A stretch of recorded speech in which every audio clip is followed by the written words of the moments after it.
Good morning and welcome back to another Talklets conversation. There has been something that's been troubling my spirit for the last 10 years. And I heard the statement again that's even more troubling now. But the statement was that America is no longer a Christian nation. Now, that bothered me because I didn't grow up in church. And for all of you who did, it really bothered me that there wasn't a believers conference, if you will, a believers protest. There were believers all around the world were in the streets marching and protesting. Yes, we are. Yes, we are. There was no noise really. And a few people said something, but for the biggest part, everybody kind of agreed. Everybody kind of just gave in and said, well, America's a big melting pot and there are so many nationalities and so many cultures. And so, yeah, okay, so yeah, it might not be. And that just bothered me because if we're no longer a Christian nation, does that mean that we're resembling Sodom? I mean, Sodom and Gomorrah. I just want to get to the Sodom part first, though. So if we're all agreeing that America is no longer a Christian nation, does that mean that we've adopted, if you will, some of the culture, the characteristics of Sodom, to where evil is just present everywhere? And we're just lusting and bathing in it. Is that what we become? Is that where we're headed? Because no one protested. I mean, no one strongly protested. Like I told you, I ain't been in this thing my entire life, but I'm in it now to win it. And I'm just heartbroken by how we just kind of sit back and just let it happen. And it's happening, I mean, consistently now. To where Christians are being backed into a corner and the world is just out having a heyday. And so I just wonder if we're sleeping wow, and waiting for Jesus. Wow. I mean, that's not good. There's too many people who need what we have. And if we're not going to speak up for Jesus Christ, if we're not going to speak up for what's right, then something must be wrong with all of us. We must have, if they say, we must have drunk out of the same well they're drinking out of. We must be partaking in the same stuff they're partaking in. And we find ourselves growing closer to Sodom. Let me just make this statement as I won't call myself a new believer, but as someone who didn't grow up in the church. Let me make this statement. America is a Christian nation, still. Let me say it again. America still is a Christian nation because she was founded on Christian principles. And once you find a country or anything on Christian principles, you basically made a vow to God. And by making that vow to God, guess what? God holds us accountable for that vow, for that pledge, for that promise, for that commitment. I see more people fighting over the Pledge of Allegiance to the flag speech than anything. I mean, I seen people want to go have a civil war over the flag, which is a symbol of liberty and justice for all. That's what it is. But I've seen more of my brothers and sisters fighting about that than fighting over the statement that America is no longer a Christian nation. We've got a problem. I mean, we've got a big problem. I know some of you feel slighted, that flag, that speech, the Pledge of Allegiance, it really don't hit me like it should, like it used to. Well, listen to the words. Listen to the words and just tell me the part that you really should be focused on. I pledge allegiance to the flag of the United States of America and to the republic for which it stands, one nation under God. That's the piece right there, under God. Indivisible, which means you can't separate us. You can't divide us. We're going to make this happen. We're going to stick together. We're going to be committed to making this thing work. We're going to fight for this country with liberty and justice for all.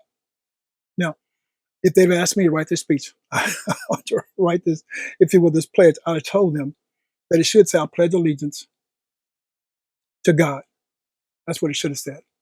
We got to be very careful that we don't get ourselves into a place, into a position that we find ourselves becoming Sodom and Gomorrah. Now, America's on a slippery slope. I think we all know that. I mean, everything goes. It's just on and popping. And you see America now, the politicians, government officials, going over to other countries like Africa, especially to Europe, and we're trying to find a partner, if you will. And all the crime that we've gotten ourselves into, we're trying to find someone else who will marry up with us. I told you we're like Sodom. We're trying to find Gomorrah. That's what we've been trying to do. We're trying to find someone who will partner up with us, so we won't be in this by ourselves. That's a problem. I mean, that's a problem. Now, I'm not trying to make this political. That's not my assignment. As a matter of fact, I want you to go to the book of Matthew, chapter 5, verse 33 to 37. And then go to the book of Numbers, chapter 30, verse 1 through 16. Because in order to understand the New Testament, you have to understand the introduction of the Old Testament to really understand what God is saying in the New Testament. And so I want to bring in the Old Testament and talk from the scripture in Matthew chapter 5, verse 33, 37. That's where my main focus is. But to get you there, let me bridge the gap from the Old to the New. The book of Numbers, chapter 30, verse 1 through 16. Verse 1 reads like this: Moses said to the heads of the tribes of Israel, "This is what the Lord commands. This is what the Lord commands. When a man makes a vow," listen to me, because we're talking about vows. "When a man vows a vow to the Lord or takes an oath to obligate himself by a pledge, he must not break his word, but must do everything he said." Vow, vow. I told you, the forefathers founded this country, America, on biblical Christian principles. So that's where we stand. We shouldn't be divided. That's where we stand. Look how God breaks this down in the Old Testament. Verse 3, when a young woman still living in her father's household makes a vow, makes a promise, makes a pledge to the Lord, or obligates herself by a pledge, and her father hears about her vow or pledge, but says nothing to her, then all her vows and every pledge by which she obligated herself will stand. But if her father forbids her when he hears about it, none of her vows or the pledges by which she obligated herself will stand. The Lord will release her because her father has forbidden her. Your father, wow, he's the heavy in his family. He's responsible for whatever you're saying out of your mouth. Your father's responsible. So he acts as a covering for his children. Now, this is powerful because I've got a question for you. Fathers, I'm not talking to the mothers, but mothers, if your husband's not there, if you by yourself, then I'm talking to you. But fathers, I'm talking to you. Have you taught your children how to pray? Have you taught them how to make a vow or not make a vow? Have you taught them how to not make a promise or to make a promise? How to pledge or not pledge? Do you listen to them pray? You see, it's one thing for a child to pray. It's another thing for you to have taught them how to pray. I mean, prayer is so important. And let me tell you what we're doing. We're telling the kids, hey, go to bed, Johnny, and say your prayers. And Johnny's in there trying to figure out, well, what should I say? I mean, what's going on here? And if you haven't taught him, then that's what he should be doing, is struggling. And you don't know what he's in there vowing and pledging and making promises to, or you'll know who he's praying to, first of all, because you haven't taught him. Fathers, men, it's important that we teach our children how to pray. We give them a basic guideline, if you will, because we know prayer is communication with God. But if you haven't taught them, come on, what's wrong with you? You teach them everything else, all your rules. Don't touch my TV. Don't touch my favorite sofa. Don't drink my Kool-Aid. Don't eat my sandwich. You know, when you go to school, you better not get in trouble. I mean, you got all these rules. You got all these guidelines. But when it comes to prayer, you tell them, go in your room and pray before you go to bed. You're responsible. You just read. You're covering for your children.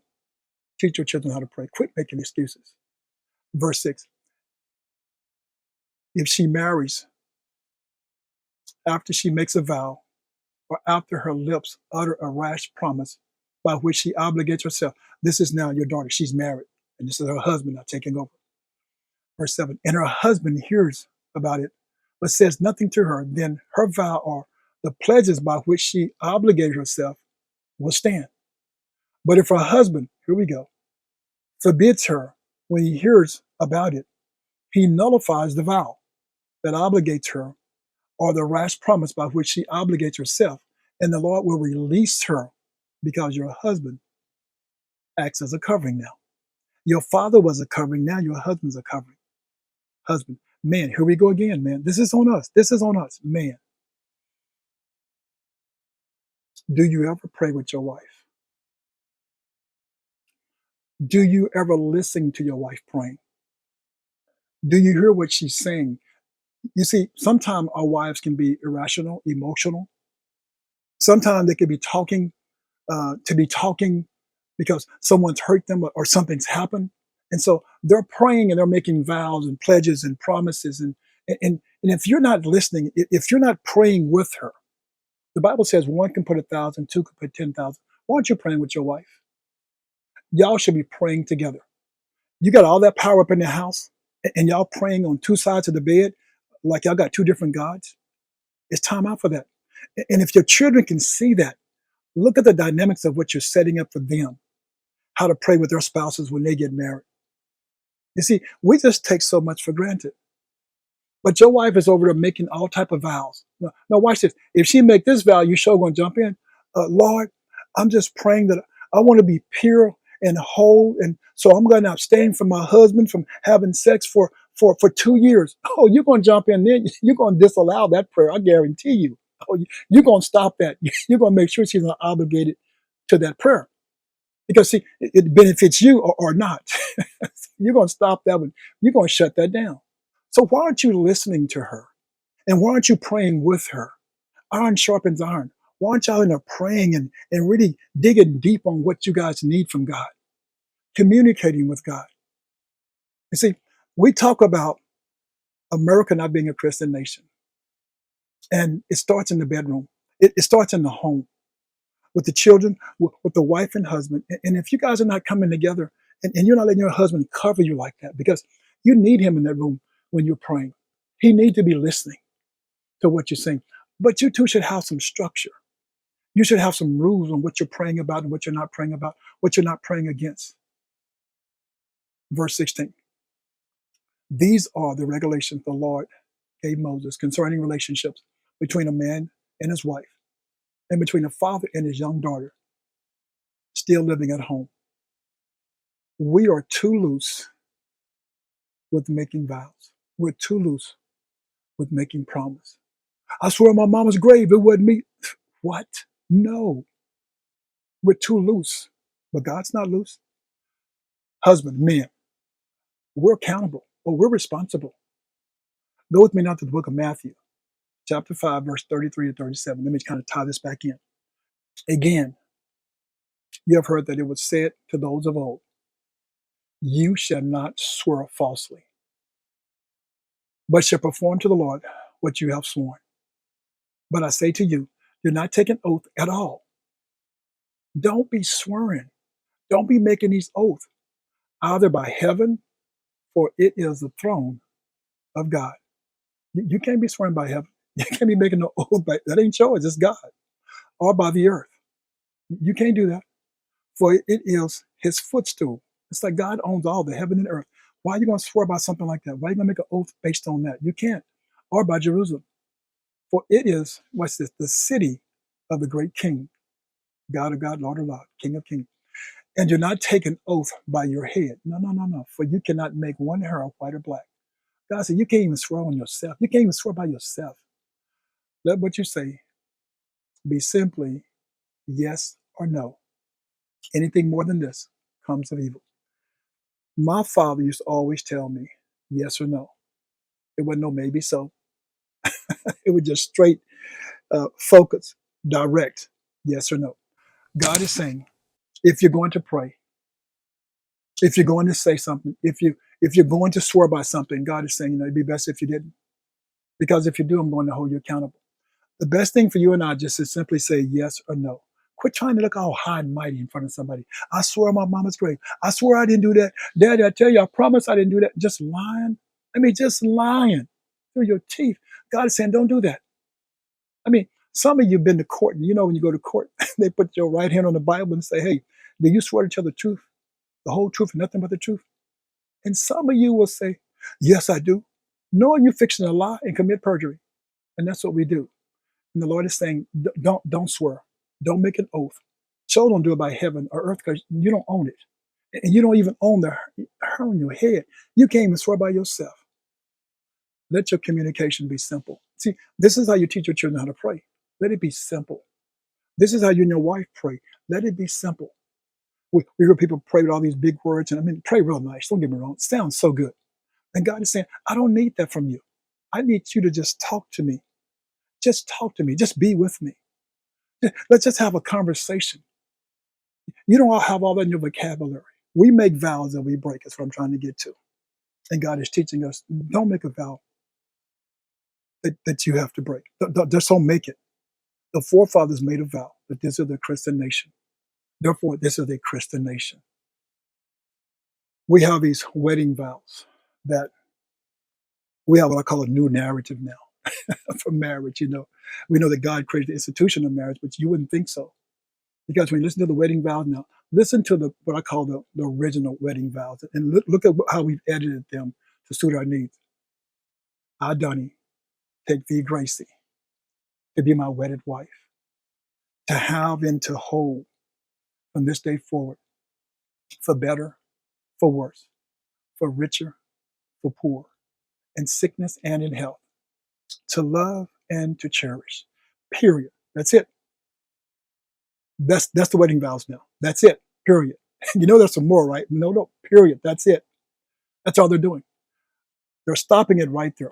This new narrative of marriage, because they've got other plans that this might not work out. So I don't want to say the other part because I need to get a prenup because I'm not sure if it's going to work out. All these things are going through the groom and the bride's head because it's a worldly system now. Everything based off what the world is doing, not what God has put in place. And don't get me wrong, these are not what I call biblical wedding vows, but these are wedding vows. Now watch this. Let me tell you what makes this a vow, though. It makes this attached to you because you're making this commitment in front of your friends and family and loved ones. Everyone who's attending now, yes, should hold you responsible for this vow because the vow becomes binding. But it's more binding when you say these parts. Till death do us part. See, that's the part that I don't want to say anymore. Till death do us part. And they sure don't want to say this part no more. According to God's holy ordinance. Hello. And thereto I plight thee my truth. You don't ever hear that anymore. You see, we've watered it down. And that's why people are saying we're no longer a Christian nation. That's why we're resembling Sodom and trying to find Gomorrah. The Lord tells us in the book of Matthew, chapter 19, verse 4 through 6, He's making it clear that we should, as men, we should leave our father and mother and we should cleave to our wife and we should become one flesh. And what He's put together, let no man put asunder, let no man separate. See, that's a vow. That's a wedding vow that God gives us. And you are allowing people to break that vow left and right. You're allowing this world to get into your head and to bust you two up, to break y'all up. Because things look greener out there. There's nothing green out there. It's just headaches out there. I told you, America's in a bad place right now. And if you're not careful, you're resembling the bad things in America. It's people who make up the country. It's not the country was bad. It's the people in the country that's messing this thing up, making all these vows, all these commitments, and can't stick to them. We should be saying no, no, no, no all day long. Stop making vows that you can't stick to. I remember growing up as a teenager, I made a vow. Don't ask me why I did this, but I made a vow that I wasn't going to get married. I wasn't going to have children. I wanted to travel the world, and just sow my oats. I wanted to just do all the stuff I wanted to do. And by the age 33, I had planned it out. I was going to give my life to Jesus Christ, get married, have a family, and settle down. See, that's a silly vow. I know somebody said, well, no, it's okay. No, because I broke it real fast. I broke it real fast. A silly vow. You see how silly we can be? But God holds us accountable for vowing. So my thing was I shouldn't have said anything. Just should have did my thing and made some things happen. I told you I didn't grow up in the church like most of you did. And so most of you understand the structure that God has in place. And so don't waver. No, no. I know as you get older, you think that things are not going your way, things ain't going to happen. You don't think your latter days are going to be better than your former days, But you just got to be consistent. You just got to stay the course. Don't give it. Satan is always looking. Yeah, he's waiting. I couldn't get you at 30, so I'm going to get you at 40. I couldn't get you at 40, so I'm going to get you at 50. He's always waiting. I couldn't get you at 50, so I'm going to get you at 60. Oh, I couldn't get you at 60, but I'm going to get you at 70. He never stops. He never stops. That's why it's important to know that you're on the Lord's side and that the Lord is on your side, to understand who you are and whose you are. I'm telling you, stop trying to negotiate with God. Just pray. I mean, God is not, let's make a deal. That's not who God is. God is God. And he's given us some good guidance in the book of Matthew, chapter 5, when he tells us, just simply say yes and no. Stop messing with all those other things about vowing and pledging. Stop all that crazy stuff.